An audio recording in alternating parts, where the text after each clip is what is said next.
नमस्कार दोस्तों, दमामी क्लासेस में आपका स्वागत है। मैं भूपेंद्र सिंह। आइए सिंधु घाटी सभ्यता के कुछ और महत्वपूर्ण प्रश्नों की ओर बढ़ते हैं। एक ताम्र निर्मित बाणाग्रह है, मिट्टी की चूड़ियाँ तथा तिकोनी ठीकरे कहाँ से प्राप्त हुए हैं? तुतकागेडोर से। सिंधु सभ्यता का सबसे पश्चिमी स्थल जिसकी खोज स्टाइन ने 1927 में की थी, तुतकागेडोर। सिंधु सभ्यता के इस स्थल को आभूषणों का खजाना कहा जाता है, लाहदीनो। सिंधु सभ्यता के किस स्थान पर मकानों के निर्माण में कच्ची ईंटों का प्रयोग तथा मकानों की नींव में पत्थरों का प्रयोग हुआ है? फोर्ट दीजी में मकानों की जो नींव है पत्थरों से बनी हुई है। इसके अलावा जो अलाहदीनो स्थान था, यहाँ पर मकानों की नींव पत्थरों से बनी हुई है। साथ ही यहाँ पे जो नालियाँ हैं वो भी पत्थरों से बनी हुई है। सिंधु सभ्यता के किस स्थान से पत्थर के बाणाग्रह प्राप्त हुए हैं? पत्थर के बाणाग्रह प्राप्त हुए हैं फोर्ट दीजी से। पाकिस्तान के बलूचिस्तान में स्थित किस स्थान से स्त्री की मिट्टी की मूर्तियां मिली है जिनकी मांग में सिंदूर भरा हुआ है? ये है नौसारो।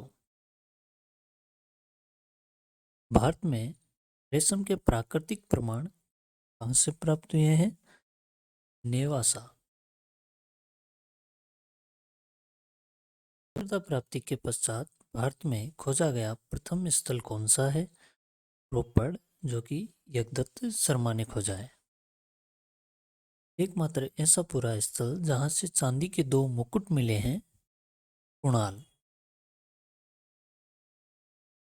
मनुष्य के साथ कुत्ते के दफनाए जाने के अवशेष सिंधु सभ्यता के किस स्थान से प्राप्त हुए हैं?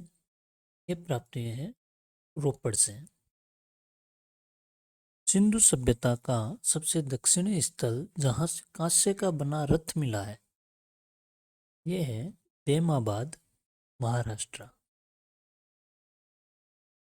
के नुकीले बाणाग्रह कहाँ से प्राप्त हुए हैं?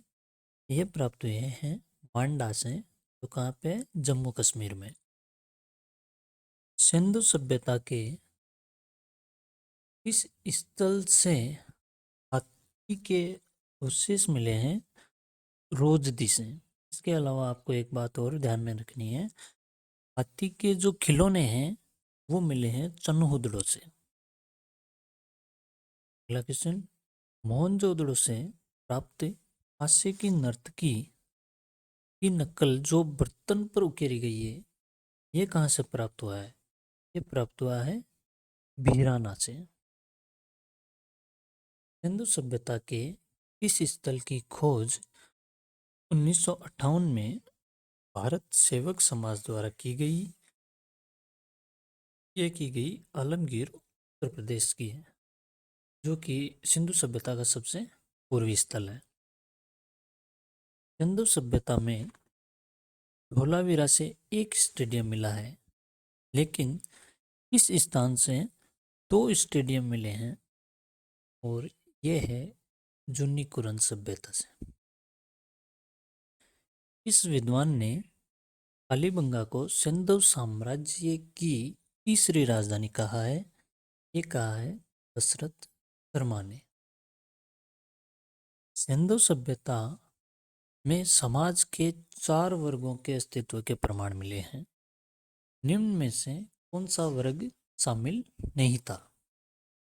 देखिए, विद्वान वर्ग भी था, व्यापारी वर्ग भी था, शिल्पकार वर्ग भी था, लेकिन नर्तक वर्ग है ये नहीं था। इसके स्थान पर कौन सा वर्ग था? इसके स्थान पर था योद्धा वर्ग, जो युद्ध करने का काम करते थे। सिंधु सभ्यता के इस स्थल से एक कुएं के समीप 7 आयताकार वेदियां एक पंक्ति में मिली है। ये मिली है कालीबंगा से। सिंधु सभ्यता के किस स्थान से एक युग्म समाधि के साक्ष्य मिले हैं जिसे सती प्रथा का अवशेष माना जाता है? कहाँ से प्राप्त हुई है? ये प्राप्त हुई है कालीबंगा से। इसके अलावा इसका कई जगह पर आंसर राखीगढ़ी हरियाणा भी मिलता है। धन्यवाद दोस्तों।